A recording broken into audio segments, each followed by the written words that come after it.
Sir ले रहे हैं ना आपका? Yes. Satyam sir. May I come in, sir? Okay, yes, come in. Yes, come in. Good morning, sir. Good morning, ma'am. Good morning. Good morning. Please बैठिएगा। Thank you, sir. Thank you, ma'am.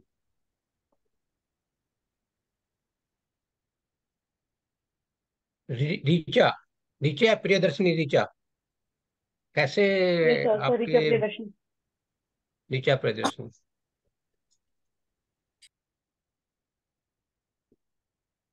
हम्म, इंदिरा गांधी का नाम था कुछ, क्या नाम था इंदिरा गांधी का? कुछ एक सर उनको बचपन। प्रियदर्शनी भी बुलाते थे।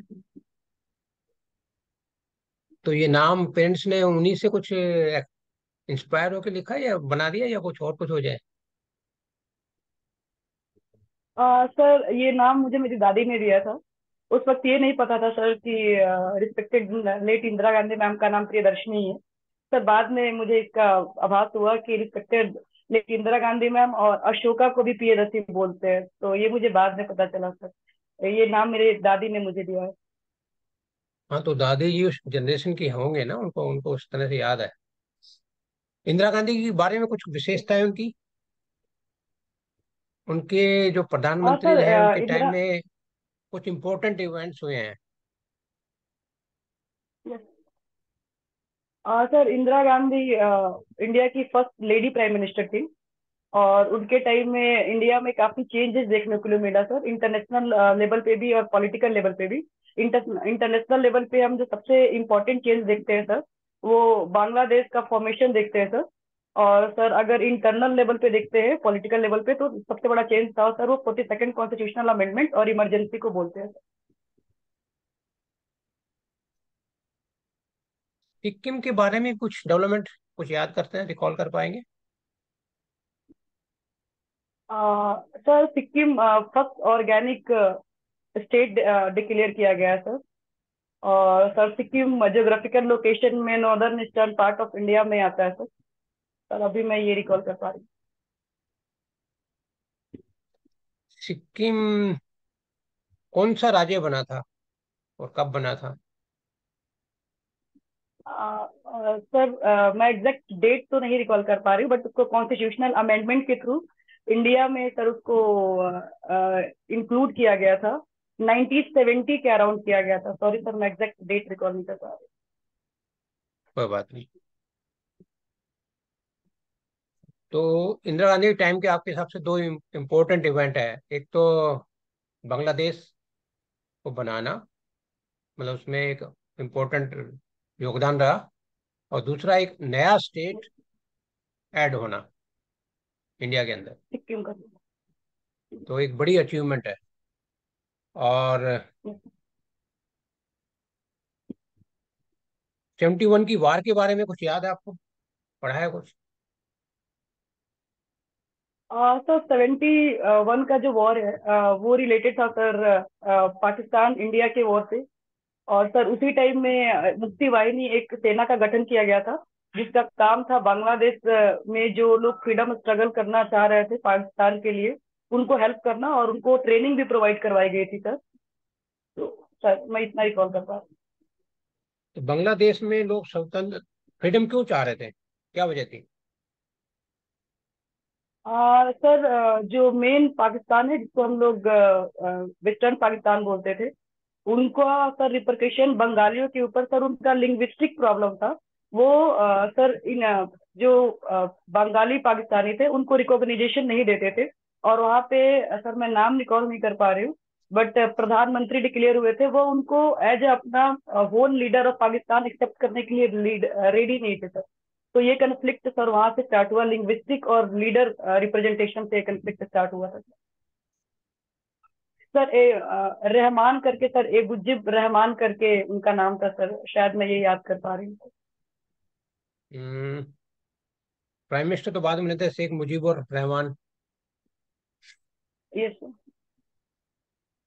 अच्छा, जब पाकिस्तान बना तो रिजर्व बैंक ऑफ इंडिया भी उनका सेंट्रल बैंक रहा है।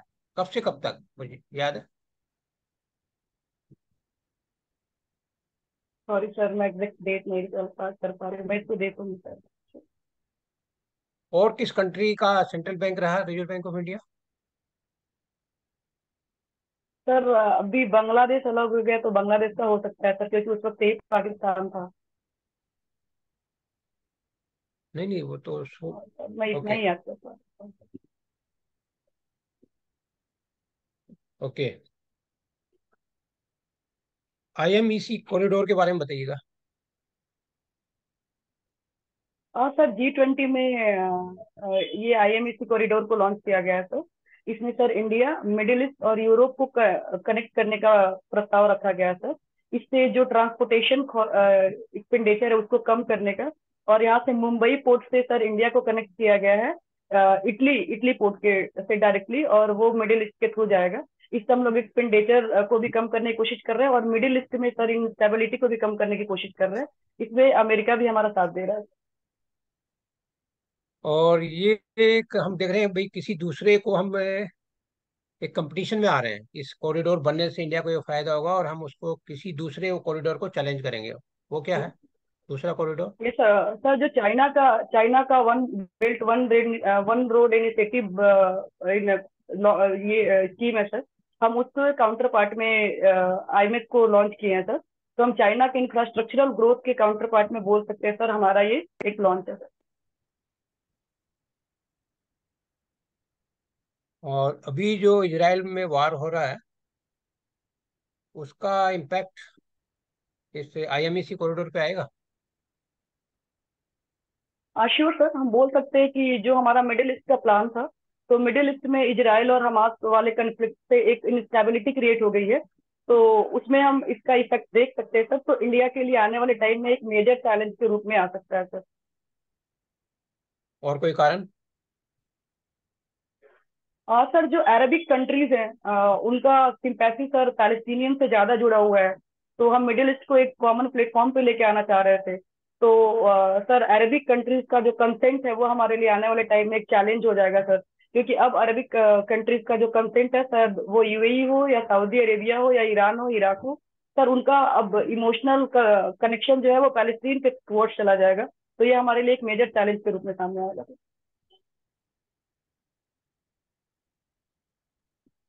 ओके, बिहार को लेकर आज की डेट में कुछ करंट इवेंट्स क्या है? सर अभी बिहार में रिसेंट में ही है, बक्सर के पास सर ट्रेन डिरेल हो गया है, जो दिल्ली से सर गुवाहाटी के लिए चलाया जाता है। उसका नाम नॉर्थ ईस्ट एक्सप्रेस है सर। और उसके लिए हमारे मुख्यमंत्री ने अभी रिसेंट में ही सर मुआवजा देने के लिए घोषणा करी है, जिसमें जो लोग मृत पाए गए हैं उनको 10 लाख मुआवजा, और जो लोग घायल है उनको 50,000 रुपए का मुआवजा देने का घोषणा हमारे माननीय मुख्यमंत्री द्वारा की गई है सर। इंडिया का जो करंट पॉलिटिकल सिस्टम है, उसमें किस तरह के चैलेंजेस आप फोर्सी करते, किस तरह के चैलेंजेस देखते हैं आप आज की डेट में? सर पॉलिटिकल सिस्टम को लेकर पॉलिटिकल सिस्टम। सर कह सकते हैं सर कि इंडिया का पॉलिटिकल सिस्टम अब डाइवर्स हो रहा है सर।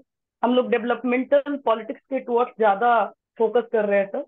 सर जैसे कि अभी रिसेंट में सेंट्रल गवर्नमेंट के द्वारा चलाए गए बहुत सारे डेवलपमेंटल स्कीम सर, चाहे वो इंफ्रास्ट्रक्चर पे हो, या सर अभी रिसेंट में जो स्पोर्ट्स हुआ है, इधर एशियन गेम्स और वर्ल्ड कप होस्ट किया जा रहा है, वो भी डेवलपमेंटल पॉलिटिक्स का ही एक हिस्सा है सर। और हम लोग सस्टेनेबल ग्रोथ पे ज्यादा ध्यान दे रहे हैं, लेकिन उसके साथ साथ सर हमें ये भी नहीं भूलना चाहिए कि अपोजिशन और रीजनल पार्टीज अभी भी अपने रीजनल इश्यूज पे ही इलेक्शन करवाने के लिए, रीजनल इश्यूज में सर लिंग्विस्टिक इश्यूज को देख सकते हैं, जो साउथ इंडिया में एक मेजर इश्यूज है सर। नॉर्दर्न इंडिया में अभी भी कास्ट पॉलिटिक्स एक प्रोमिनेंट इश्यूज है, जिसके लिए हम लोग सर स्ट्रगल कर रहे हैं पॉलिटिकल लेवल पे sir. Different pillars of democracy क्या क्या है? सर लेजिस्लेटिव, जुडिशियरी, एग्जीक्यूटिव, और सर फोर्थ पिलर में हम मीडिया को बोल सकते हैं। मीडिया को लेकर बहुत सारे कमेंट्स आते हैं, लोगों के अलग अलग व्यू बन रहे हैं आजकल कुछ, तो उसमें आपका कुछ क्या कहना है? हाँ सर, मीडिया हमेशा से गवर्नमेंट और पीपल के बीच एक इम्पोर्टेंट इंटरलिंकिंग का काम किया है सर। और मीडिया का जो इम्पोर्टेंस है वो हम अपने हिस्टोरिकल मूवमेंट में भी देख सकते हैं सर, चाहे वो स्ट्रगल मूवमेंट रहा हो या फिर जो भी अभी डेवलपमेंटल वर्क चला है, तो मीडिया हमारे लिए सूचना पहुंचाने का एक बहुत महत्वपूर्ण साधन है सर। हाँ, मान सकते हैं सर कि करंट सिचुएशन में मीडिया को लेके काफी सारे डिस्प्यूट है। उसका मेन रीजन ये हो सकता है सर कि अभी न्यूज बहुत ज्यादा स्प्रेड हो गया है, तो र्यूमर होना और डिजिटल मीडिया के थ्रू सर, व्हाट्सएप या फिर फेसबुक या इंस्टाग्राम के थ्रू सर र्यूमर का एक बहुत बड़ा इशू आया है सर। इस चीज को भी ध्यान में रखा जा सकता है कि र्यूमर न्यूज फैलना एक बहुत बड़ा मुद्दा बन गया है। ओके। तो अभी कौन कौन से स्टेट्स में इलेक्शन होने वाले हैं? इलेक्शन की हाँ डेट्स सर, अभी अनाउंस हो गई 5 है? स्टेट में इलेक्शन होने वाले हैं। सर, पहला नॉर्थ ईस्ट का मिजोरम, दूसरा सर छत्तीसगढ़, मध्य प्रदेश, राजस्थान और तेलंगाना में। कौन से स्टेट्स में कौन सी पार्टी की गवर्नमेंट है? किस स्टेट में कौन सी पार्टी की गवर्नमेंट है? सर, सर राजस्थान में कांग्रेस की गवर्नमेंट है। सर मध्य प्रदेश में सर भाजपा की गवर्नमेंट है। सर मैं छत्तीसगढ़ और मिजोरम तेलंगाना रिकॉल नहीं कर पा रही हूँ, बट वहाँ पे रीजनल पार्टी की डोमिनेंसी है सर। ओके। लास्ट क्वेश्चन मेरा, आपका ऑप्शनल सब्जेक्ट क्या है? सर मेरा ऑप्शनल एंथ्रोपोलॉजी है सर। अच्छा, एंथ्रोपोलॉजी। अभी बात हुआ था मेरे पास। ठीक है। नालंदा यूनिवर्सिटी के बारे में मेरे को बता दीजिए, कितना आप जानते हैं? उसमें जो मेन टीचर्स थे उनका सर नाम है नालंदा यस। सर मैं नालंदा यूनिवर्सिटी को गुप्ता पीरियड में सर स्थापित किया गया था। सर नालंदा यूनिवर्सिटी की वजह से ही सर हम नॉर्दर्न इंडिया को शिक्षा का केंद्र भी बोलते थे सर। और एंशियंट हिस्ट्री में बिहार शिक्षा का केंद्र भी नालंदा यूनिवर्सिटी के ही रूप में उभरा था सर। सर मैं एग्जैक्ट टीचर और वहाँ के शिक्षक के नाम नहीं रिकॉल कर पा रही हूँ सर, मैं इसको देखूंगी, आई एम सॉरी सर। चलिए, बुद्ध धर्म का विस्तार कौन कौन से देशों के अंदर हुआ है? आज की डेट में कौन से कंट्रीज में ये बुद्धिस्ट वो रिलीजन पाया जाता है? Yes sir, mostly Buddhist sir Sri Lanka में पाए जाते हैं। हमारे sir south Indian countries, sir south east countries में ज्यादा पाया जाता है सर, जैसे सिंगापुर हुआ, वियतनाम हुआ, इंडोनेशिया हुआ।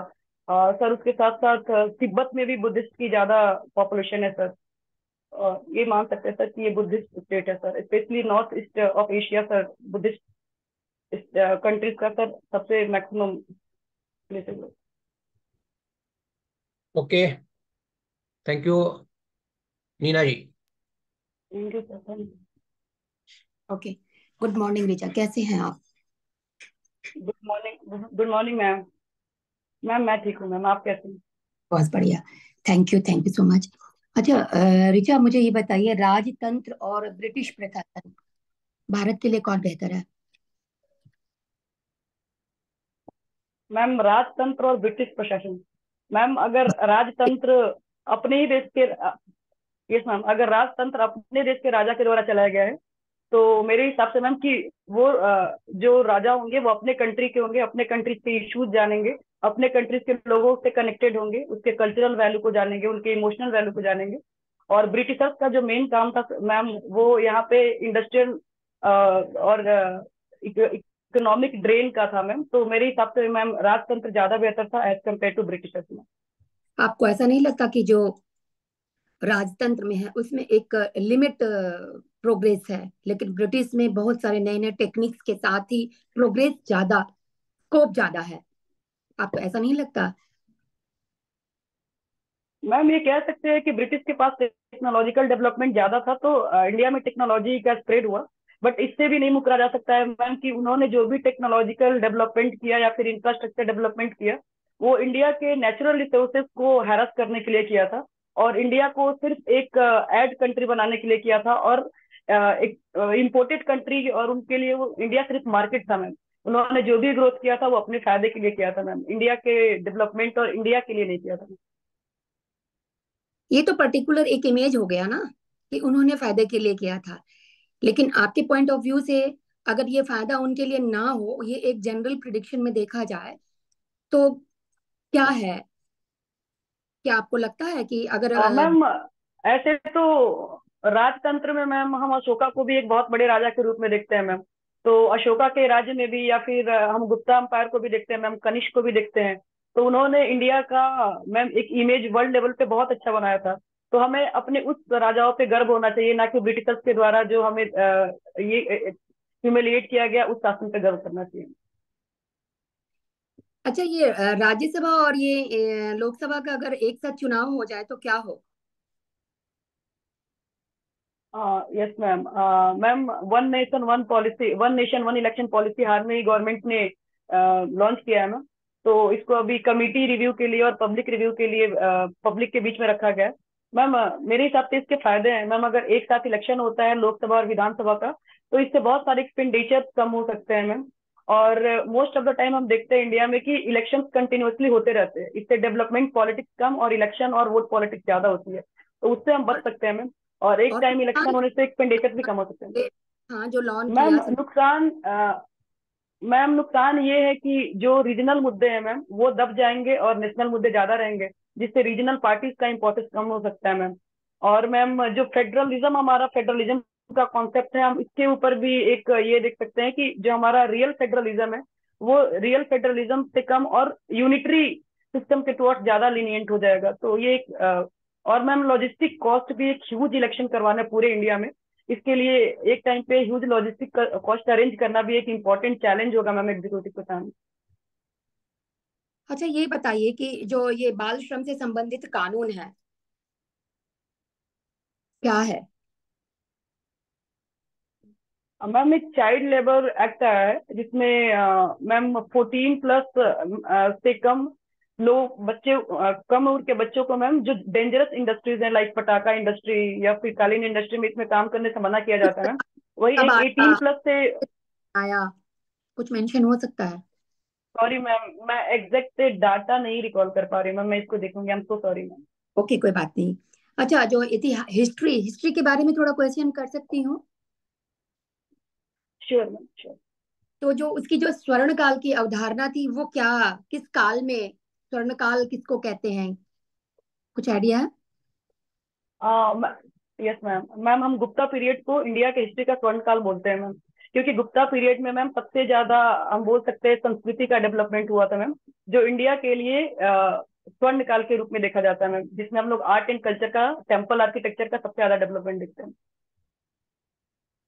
आप बिहार में जॉब करेंगे, तो बिहार में कितनी भाषाएं बोली जाती हैं? मैम, मैं एग्जैक्ट नंबर तो नहीं याद कर पा रही हूँ, बट मैं कुछ प्रमुख भाषाओं का नाम आपके सामने रख सकती हूँ मैम, अगर आप अलाउ करें मैम तो। जी, बताइए। मैम, भोजपुरी बोला जाता है मैम, अंगिका भाषा बोला जाता है, मगही भाषा बोला जाता है। ये बिहार के मुख्य 3 प्रमुख भाषाओं में आता है। और मैथिली भाषा भी बोला जाता है मैम। तो अंगिका, मैथिली, भोजपुरी, अंगिका अंगिका कहाँ और बोलते हैं? मगही। मैम, अंगिका मुंगेर वाले रीजन में बोला जाता है। मुंगेर और जहानाबाद वाले रीजन में अंगिका बोला जाता है मैम। मगही पटना वाले रीजन में बोला जाता है। अंगिका का मैथिली मिथिलांचल वाले एरिया में बोला जाता है। हाँ, मिथिलांचल का एरिया कौन सा मानते हैं आप? मैम, दरभंगा, मधुबनी, सुपौल, इसको हम लोग मिथिलांचल एरिया में गिनते हैं। बिहार का नाम बिहार क्यों पड़ा? मैम, बिहार का नाम बिहार पढ़ने के पीछे हमारा बौद्धिस्ट बुद्धिस्ट कल्चर से लिंक है मैम, क्योंकि वहाँ पे बहुत सारे बुद्धिस्ट मॉन्क के रुकने के लिए एक जगह बनाया जाता था, जहाँ पे वो आके आराम करते थे। तो उस हिसाब से इसको बिहार बोला जाने लगा। ओके, ऋचा, मेरी तरफ से डन है। ओवर टू सर, फीडबैक अभी बैक कर। Thank you ma'am. ऋचा कैसे हैं भाई? Good afternoon sir. Good good afternoon sir. Afternoon. Bihar में कहाँ से हैं आप? सर, मैं चंपारण डिस्ट्रिक्ट से हूँ। चंपारण तो है, पश्चिमी की पूर्वी? सर, मैं पश्चिमी चंपारण से हूँ। पश्चिमी चंपारण से हैं आप। एक वहाँ पे चनपटिया Yes, मॉडल बड़ा फेमस है ना, पश्चिमी चंपारण का ही तो है। चनपटिया मॉडल क्या है ये ये? सर चनपटिया मॉडल को कोरोना के टाइम में वहाँ के डिस्ट्रिक्ट मजिस्ट्रेट के द्वारा डेवलप किया गया था। सर इसमें कोरोना के टाइम में जो भी अनएम्प्लॉयड लोग माइग्रेट होके बिहार आए थे, उनको सर स्किल ट्रेनिंग देने के लिए और उनको रोजगार देने के लिए उनके द्वारा एक ये योजना चलाया गया था सर। हम्म, ठीक है। अच्छा, पॉलिटी से कुछ सवाल कर सकते हैं, पॉलिटी से? तो श्योर सर, मैं अपना कोशिश करूंगी। ये जो मूलाधिकार है, फंडामेंटल राइट्स हैं, इनको कहा यस जाता है सर। नकारात्मक प्रवृत्ति के हैं, ऐसा क्यों? इनका नेचर नकारात्मक क्यों है? हाँ यस सर। पर फंडामेंटल राइट को हम लोग नेगेटिव इसलिए गिनते हैं क्योंकि ये स्टेट के एक्शन को रिस्ट्रिक्ट करता है कि ये स्टेट कोई भी ऐसा एक्शन नहीं ले जो एक आम आदमी के राइट को छीन ले या फिर उसको डिस्टर्ब करे। इसीलिए हम स्टेट के रिस्पेक्ट में सर इसको नकारात्मक बोलते हैं, और एक इंडिविजुअल और पीपल के रिस्पेक्ट में सर इसको पॉजिटिव राइट बोलते हैं सर। तो इसको नकारात्मक उसमें क्यों बनाया गया, नकारात्मक, जबकि डीपीएसपी को सकारात्मक वे में लिया जाता है, सकारात्मक के रूप में बनाया गया? क्योंकि सर जो हमारी स्टेट है सर, जैसे सेंट्रल या फिर स्टेट गवर्नमेंट है, वो कोई भी ऐसा एक्ट नहीं बना सकती है जो एक आम आदमी के फंडामेंटल राइट को हैम्पर करता हो सर। तो वो ऐसे लॉ बनाती है जो फंडामेंटल राइट को प्रिजर्व करता है सर। इसके लिए बेसिक स्ट्रक्चर का भी प्रिंसिपल हमारे जुडिशरी के द्वारा दिया गया था सर। और डीपीएसपी में सर प्रोग्रेसिव पॉलिटिक्स की बात की जाती है, प्रोग्रेसिव स्कीम के बारे में। वहां पे सर गवर्नमेंट को, चाहे वो सेंट्रल गवर्नमेंट हो या फिर स्टेट गवर्नमेंट हो, वहां पे उनको बोला जाता है कि आप इसमें काम कर सकते हैं सर, तो उसके लिए वो पॉजिटिव है। और फंडामेंटल राइट के लिए बोला जाता है कि आप यहाँ पे कुछ भी हैम्पर्ड नहीं कर सकते हैं, तो उस रिस्पेक्ट में नेगेटिव है सर। सही है। सर जहां तक मैंने पढ़ा है सर, मैं यही पढ़ी हूँ कि वो स्टेट को काम करने से रिस्ट्रिक्ट करता है, इसलिए नेगेटिव बोला जाता है सर। हो सकता है मेरे से कुछ छूट रहा हो। उसको नकारात्मक प्रवृत्ति का बनाया गया है तो उसका कारण है कुछ, ठीक है।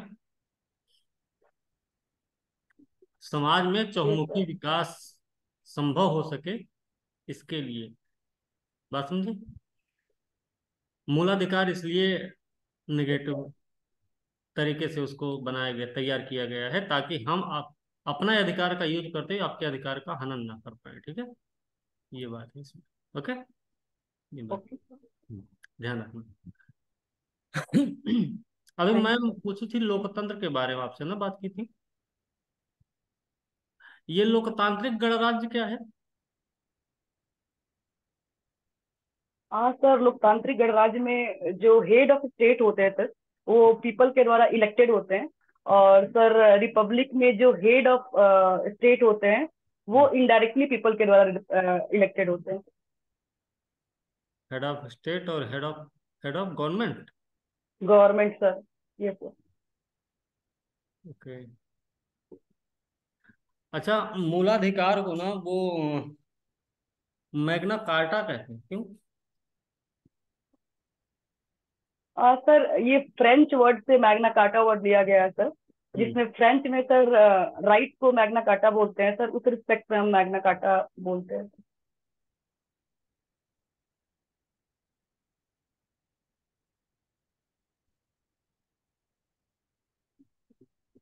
सर अभी मैं इतना ही याद कर पा रही हूँ, सॉरी सर अगर ये इनसफिशियंट आंसर है। अभी बताएंगे उसको, चिंता मत करो, ठीक है। Yes.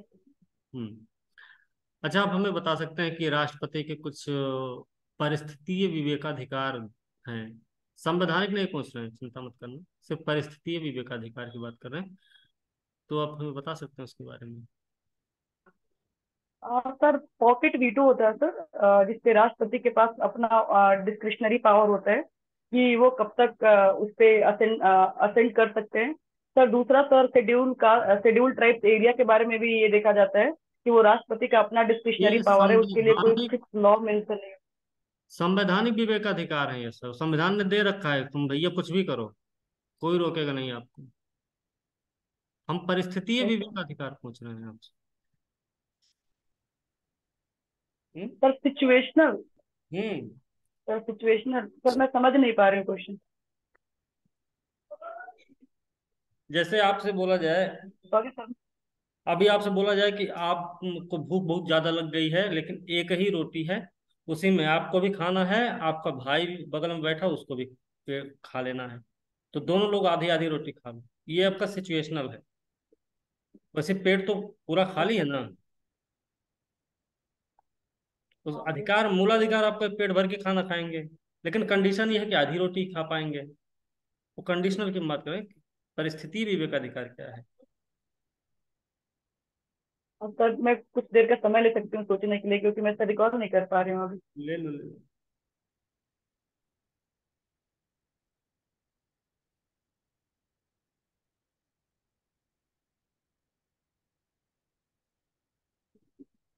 हाँ सर, मैं एक फैक्ट रिकॉल कर पा रही हूँ।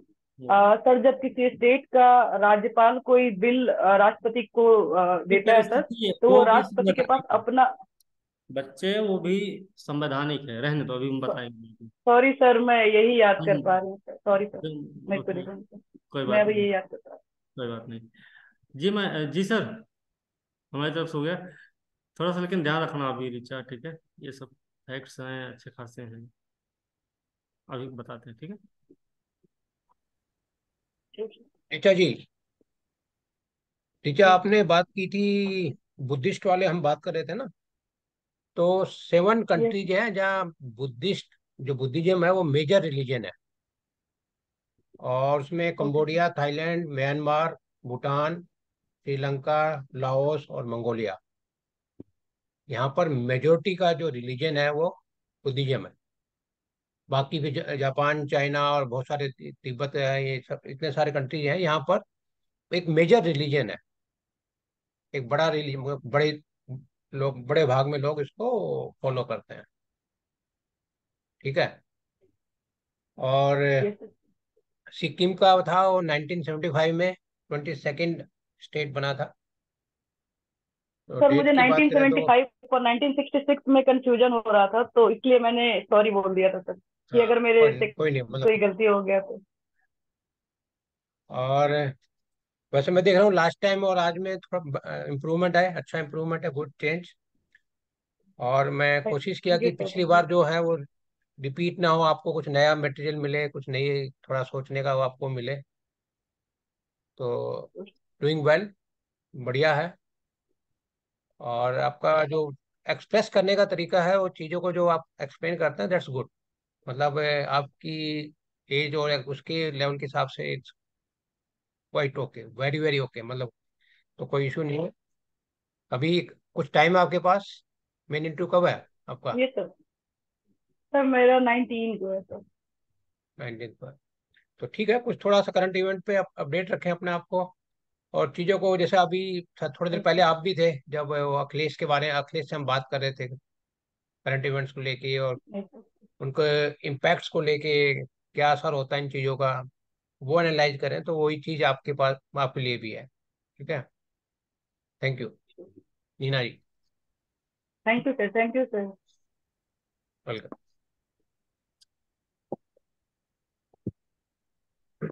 Yes ma'am. क्या सुनना चाहती हैं आप? मैम, जिससे मेरा इम्प्रूवमेंट हो वो सुना दीजिए।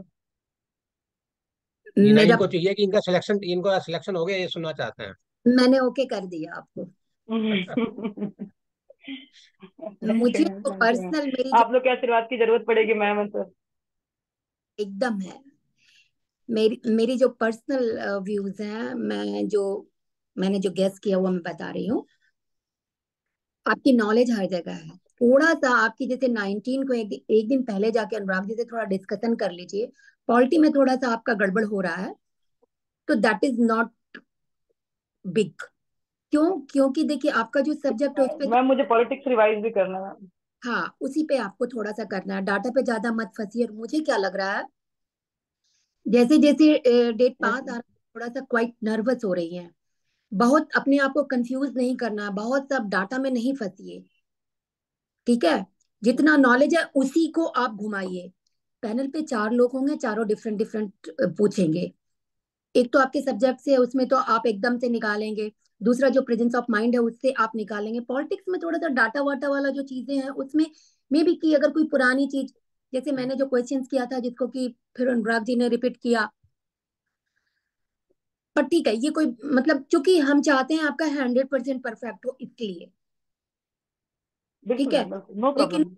लेकिन मैं ये कह रही हूँ कि अब इसको ज्यादा कंफ्यूज मत करिएगा अपने आप को, जितने आराम से कर सकते हैं उतने करिएगा, और इसको ना मतलब बोल चाल से डिस्कस करके जितना कर सकते हैं करिएगा। कोई भी इंसान 100% परफेक्ट नहीं होगा ऋचा, ठीक है।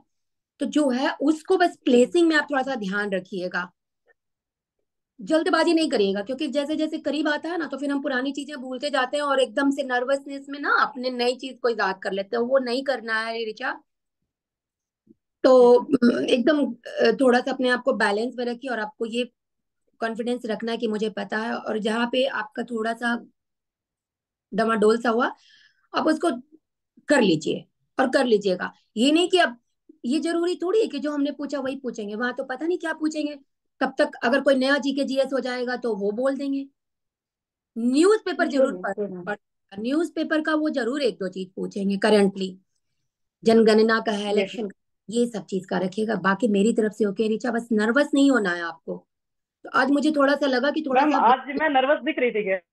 थोड़ा सा मुझे लगा ओके। कहीं, हाँ।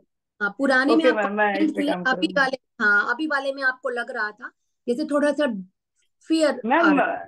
मैं दूसरे का रिव्यू नहीं सुनना चाहती हूँ। मैं जब ऑनलाइन आई ना तो रिव्यू चल रहा था मैम। मैं कोशिश करती हूँ कि मैं किसी दूसरे का रिव्यू ना सुनूं, मैं अपने दिमाग फोकस रखूं मैम। उस वक्त मुझे भी लगा कि अरे मैंने क्यों सुन लिया, मुझे अपना भी फोकस करना चाहिए था। क्योंकि तो मैं मुझे लगा, तुरंत डिस्कनेक्ट हो गई मैम कि नहीं, मुझे नहीं हाँ, सुनना। क्योंकि आज थोड़ा सा डर जैसा आपके मतलब थोड़ा सा मुझे लगा कहीं आप थोड़ा सा वो पुरानी वाली ऋचा जो कॉन्फिडेंटली थोड़ा सा हो गया। और ये कैसे पता मैम, चला दिख कि जाएगी, आप, दिख जाएगी। वो ऐसे दिखा जब आप एक जगह अटकी तो जो दोबारा आया वहां पे थोड़ा सा, तो उसमें थोड़ा सा ओके पकड़ा गया, अदरवाइज कोई नहीं है, सब हो जाएगा, ठीक है। बस थोड़ा सा अनुराग जी के साथ मैम, बैठ, मैंने उस क्वेश्चन का जवाब कैसे दिया मैम? मैम, जो वो क्वेश्चन था मैम, राजतंत्र वाला और ब्रिटिश साम्राज्य वाला, उसका आंसर मैंने कैसे वो दिया था? बहुत अच्छा था। पर एक्चुअली क्या होता है ना, आंसर आपने बहुत अच्छे से दिया, लेकिन अब आपको क्या है कि ये तो पता चल गया ना कि आपको ये पता है। अब मैं आपके व्यूज पूछ रही हूँ, हाँ हाँ ठीक है वो डाटा में है, लेकिन अगर आपके आपके हिसाब से हो, अगर वैसा नहीं हो तो वहां पे क्या होता है ना, वो पर्सनल जब पूछने लगते हैं ना तो वहां पे वो आपका देखते हैं कि आप किसके फेवर में हो, या क्या आपका वहां पे माइंडसेट चल रहा है। तो वो हल्के से बोल के निकल जाना है, उसमें बहुत ज्यादा बोलने की जरूरत है नहीं। ये सब क्वेश्चन कहीं नहीं यस मिलेगा। मैम। ये सब ऐसे ही, हाँ ऐसे ही जो आपको पक्का करने के लिए सब क्वेश्चन बन रहे हैं, अदरवाइज ऐसे क्वेश्चन वो नहीं पूछेंगे, इतना टफ नहीं होता, हल्का हल्का पूछ के वो बस ओके करेंगे। क्योंकि जैसे आप एंटर करोगे, जब आप बात करोगे दो तीन क्वेश्चन में ही तो समझ जाएंगे वो ना कि आपकी पर्सनैलिटी मैच कर रही है कि नहीं, यस मैम। ठीक है। Okay, okay wish ma'am. All the best. अच्छा आप निकल कर थैंक रहे यू हैं मैम, थैंक के यू। लिए? मैं यहाँ से 16 को निकल रही हूँ मैम। 16 थोड़ा को सा इवनिंग में मैम, संपूर्ण क्रांति। हाँ, थोड़ा सा टाइम लेके जाइएगा, क्योंकि अभी जो है ना ट्रेनें वगैरह थोड़ा सा डिस्टर्ब हो जाएंगी उस रूट पे, पटना रूट पे, ठीक है ना। तो वो टाइम वाइम लेके चलिएगा, पूजा यस। का टाइम तो रश भी होगा, तो वो सब अपना ध्यान रखिएगा, ठीक है। Okay. Okay, okay, okay, okay, thank you ma'am, thank you. Teacher, last question, last मुश्किल है आपके लिए। ब्रिटिश पीरियड को गुलामी का पीरियड नहीं माने, उसमें बहुत सारे पॉजिटिव चीजें भी हुई हैं। यस सर, सर मैं खुद उसका पक्ष लेना चाहती थी। बट मैं देखती हूँ बहुत सारे लोग हैं जो ब्रिटिश पीरियड को सर बहुत ये करते हैं, मतलब चाहे वो यूपीएससी हुआ या फिर स्पेक्ट्रम हुआ, तो इसलिए बिपिन चंद्रा भी हुए, तो मैं इसलिए सर अपने इंडियन के टूवर्ड्स अट्रैक्ट कर रही थी। अच्छी चीजें में सर डाक आया, रेल आया, so many positive things are coming in British system era. Sir इसलिए मैं सिस्टम बैलेंस जो है, कर रही हूँ। सिस्टम वहीं से आया है। यस सिस्टम है सर, जो यस सर। बहुत प्लस पॉइंट है। माइनस पॉइंट में ठीक है, उन्होंने इंडियन इकोनॉमी के हिसाब से माइनस चीजें थी बहुत सारी उनकी, बहुत सारा पैसा लूट के ले गए, यस। लेकिन उसको एस्टेब्लिश करने में उन्होंने एक सिस्टम दिया। और ह्यूमंस राइट्स को यस लेके सर। तो बहुत कुछ उन्होंने किया है। ओके। मतलब अपना पॉइंट रखिए ना, कभी भी आपको बोलना, अपना पॉइंट रखिए, चलिए। श्योर। चलिए ठीक है। Okay, good luck, all the best. Thank you sir. Thank you sir. Richa, yes sir. ये थोड़ी सी चीजें तैयार रखनी है आपको, ठीक है। ये सर मुझे रियलाइज हुआ कि मुझे पॉलिटी रिवाइज करना है सर, आपसे कन्वर्सेशन करके थोड़ा और मेरा ब्रेन एक्टिवेट हो गया सर कि पॉलिटी ये रिवीजन करना है। हाँ, ये क्योंकि ऐसे कीवर्ड्स हैं ना जो आपको हर जगह काम आएंगे, ठीक है। सर उसका आंसर क्या होगा? सिचुएशनल डिस्क्रिशनरी हाँ, राइट क्या होते हैं? प्रधानमंत्री के चुनाव के बारे में सुनी हो? जरूरी नहीं है वो ये सर। व्यक्ति लोकसभा का सर सदस्य सर ही हो। सर अभी मुझे रिकॉल दूसरा, सर अब मुझे रिकॉल आ गया सर, दूसरा वो भी सुन मैं लो, जब। दूसरा भी सुन लो। पार्टी को जरूरी नहीं है कि बहुमत हासिल ही हो, लेकिन अगर वो सबसे बड़े दल के रूप में है, नहीं भी है तब भी, लेकिन राष्ट्रपति महोदय जिस पार्टी को चाहेंगे बुलाएंगे, बुला के उसकी सरकार बना देंगे। अब एक हफ्ते का मतलब जितना भी टाइम देंगे, इतने दिन में उसको अपना विश्वास पारित कराना होगा, ठीक है। दूसरी चीज, तीसरी चीज क्या है? तीसरी, मंत्री किससे संबंधित भी है, ठीक है। Yes sir. हम्म। सर उसमें क्या है? उसमें है जैसे मान लीजिए कोई मंत्री, अगर मान लीजिए कि वो अपने कैबिनेट के इतर जाके कुछ काम कर रहा है, या अपने कैबिनेट के इतर कुछ ऐसे व्यवहार रख रहा है, तो वो राष्ट्रपति प्रधानमंत्री की सलाह मिले या ना मिले, वो फिर भी अगर चाहेंगे तो उसे उस पद से हटा सकते हैं, ठीक है। अच्छा सर, मैं इसको एक बार ध्यान से पढ़ूंगी सर, राष्ट्रपति वाला। तीन तीन चीजें हैं इसमें। और बाकी नकारात्मक इसलिए है क्योंकि समाज में सामंजस्यता का भाव बना रहे, है ना। महिला को सती प्रथा करवाया जाए और पुरुष बने पति, ये कहाँ का न्याय होगा? महिलाओं के साथ अन्याय, पुरुष के साथ न्याय, है ना। इसीलिए सर मूलाधिकार की। ये क्वेश्चंस मैंने पढ़ा हुआ था सर। ये क्वेश्चन सर नेगेटिव और पॉजिटिव वाला मैं पढ़ी हुई हूँ सर। सर उसमें यही था कि मतलब वो स्टेट को रिस्ट्रिक्ट करता है अपने काम करने से। तो वो मैं यही याद कर पा रही थी सर, बट मैं हाँ, इसको देखूंगी सर। आइए हम समझा लेंगे अच्छे से, ठीक है। और मैग्ना कार्टा इसलिए नहीं कहते कि मूलाधिकार है इसलिए मैग्ना कार्टा है। मैग्ना कार्टा इसलिए है क्योंकि उसको स्टेट कुछ भी कर ले, काट नहीं सकता उसे, ठीक है। एक चीज और याद रखना, ओके। घोषणा तो है, हमारे लिए घोषणा है मूलाधिकार, लेकिन मूलाधिकार घोषणा से कहीं ज्यादा बढ़कर भी, क्योंकि यूएसएस से लिया गया है, ठीक है। तो बहुत सारी चीजें इसमें हैं, ठीक है। तो फिलहाल ओके सर। सर बाकी मेरा बात करने का तरीका और मैं क्वेश्चंस को हैंडल, वैसे नीना मैम तो बोला तो मैं नर्वस थी। सर बाकी और सब चीजें ठीक है सर? हाँ, चीजें सब ठीक हैं। ये नर्वसनेस वाला थोड़ा सा इसको सही रखो, एकदम डटी रहना बस, ठीक है। कितना भी कुछ कोई हिलाना चाहे, हिलना ही हाँ मत, सर। ठीक है, इतना ये ध्यान सर रखना। सर मेरे साथ यही होता है कि मैं उस वक्त ज्यादा लोगों से बात नहीं करना चाहती हूँ, मतलब इंटरव्यू के टाइम में मैं ज्यादा लोगों से बात नहीं करती क्योंकि मेरा खुद का फोकस खराब हो जाता है। पर मैंने हम्म। वो ग्रुप ज्वाइन किया ना, दैट वाज माय मिस्टेक। मुझे नहीं ज्वाइन करना चाहिए था क्योंकि हम्म। मैं दूसरे का रिव्यू सुन रही थी। तो वो मेरी गलती थी सर, फिर मैं इमिडिएटली वहां से डिस्कनेक्ट होकर खुद को काम कोई डाउन की, कोई थोड़ा दिक्कत ब्रीथ की, तो ठीक कोई हुआ दिक्कत सर। नहीं बच्चे, सब चलता रहता है, ठीक है। इतना परेशान मत हो, बेफिक्र रहो, ओके। ठीक है। लिख के आए हो, ठीक है, अच्छा किए हो इसलिए आप यहाँ पहुंचे। सर वही मतलब अच्छा मार्क्स आया सर थोड़ा इंटरव्यू में। कोई दिक्कत नहीं, बाकी सब अच्छा है, ठीक है। Okay sir. बाकी एक दो ओके बात सर। कर लेंगे ना तो ये थैंक सब। You for your support sir. बिल्कुल बिल्कुल, हमेशा, ठीक है। Thank you for your support sir, thank you very okay. Much sir. Okay. Thank you ma'am, thank you. ठीक ठीक है। बच्चे, thank you ma'am, thank you. ठीक बच्चे। सर मैं डिस्कनेक्ट कर सकती हूँ? हाँ, ओके, ठीक है।